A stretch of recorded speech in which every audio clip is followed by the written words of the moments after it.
وَإِذَا مَرِضْتُ فَهُوَ يَشْفِينِ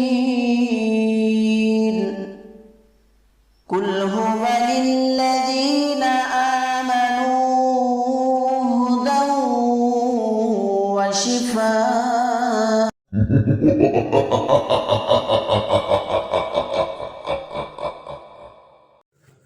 بسم اللہ الرحمن الرحیم اللہم صلی علی سیدنا مولانا محمد طب القلوب ودوائها وعافیت الابدان وشفائها ونور الابصار وضیائها وعلی آلہ وصحبہ وبارک وسلم۔ السلام علیکم ناظرین، آپ سب کیسے ہیں؟ میں امید کرتا ہوں آپ سب خیریت سے ہوں گے۔ تو میرے پیارے دوستوں، بھائی اور بہنوں، آپ سے میری ایک گزارش ہے، اگر آپ میرے ویڈیوز کو دیکھتے ہیں اور اگر آپ کو پسند آتا ہے تو ایک بار لائک، شیئر، کمنٹ ضرور کریں تاکہ آپ کے پاس اچھے ویڈیوز پہنچتا رہے اور آپ میرے عمل سے آپ جو ہے فائدہ حاصل کر سکیں۔ میں آج بھی آپ کے سامنے ایک بہت بہترین، آسان، نایاب عمل لے کر حاضر ہوا ہوں اور بہت قیمتی عمل ہے، اور یہ عمل ہر ایک انسان کے گھر میں ہونا چاہیے اور ہر انسان کے لیے یہ عمل بہت ضروری ہے۔ تو آج کا عمل جو ہے میں جو لایا ہوں، یہ خارش اور کھجلی کے لیے۔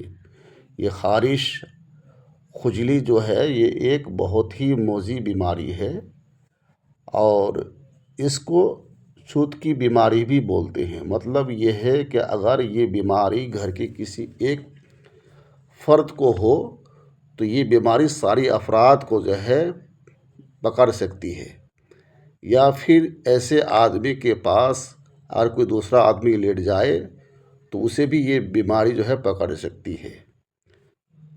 تو اگر اس گھر میں اگر کسی ایک آدمی کو یہ بیماری ہو جائے تو دیکھیے گا تو اس گھر کے جتنے بھی افراد ہیں یہ بیماری سب کو آہستہ آہستہ گھیر لیتی ہے، اور کھجلی سے انسان پریشان ہو جاتا ہے۔ تو اگر آپ کو خارش کھجلی کی بیماری کی شکایت ہے اور ڈاکٹر کے پاس جا کے آپ جو ہے دوائی کھا کر پریشان ہو گئے ہیں، مگر خارش آپ کا جو ہے یہ پیچھا نہیں چھوڑتا ہے، کھجلی آپ کی پیچھا نہیں چھوڑ رہی ہے، اور اس سے آپ حیرات ہے، آپ کو سمجھ میں نہیں آتا کہ مجھے کیا کرنا چاہیے، تو آپ کو پریشان ہونے کی ضرورت نہیں، نہ آپ کو دواخانے کی ضرورت ہے۔ میں جو عمل لے کر آیا ہوں یہ بہت بہترین اور بہت ہی لاجواب عمل ہے، اس کو آپ آزما کے ایک بار دیکھیے، آپ کو بالکل انشاءاللہ تعالیٰ جو خارش کھجلی آپ کو ہے، چاہے کتنی بھی پرانی کیوں نہ ہو، یہ ہمیشہ کے لیے بالکل غائب ہو جائے گی انشاءاللہ تعالیٰ، نہ کبھی آپ کو دوا کی ضرورت پڑے گی۔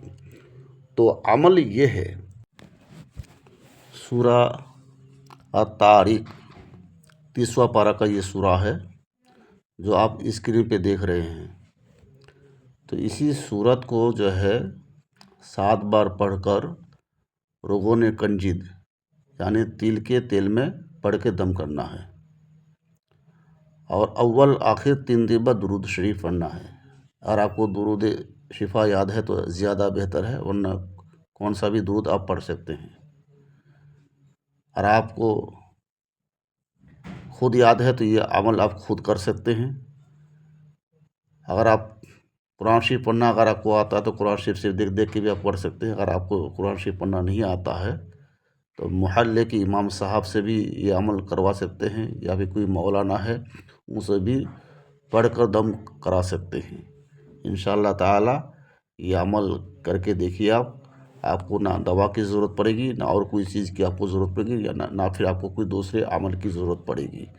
کتنی بھی پرانی خارش کیوں نہ ہو، ہمیشہ کے لیے ایک ہفتے کے اندر غائب ہو جائے گی انشاءاللہ تعالیٰ۔ اب چلتے ہیں دوسرے عمل کی طرف۔ السلام علیکم ورحمۃ اللہ وبرکاتہ۔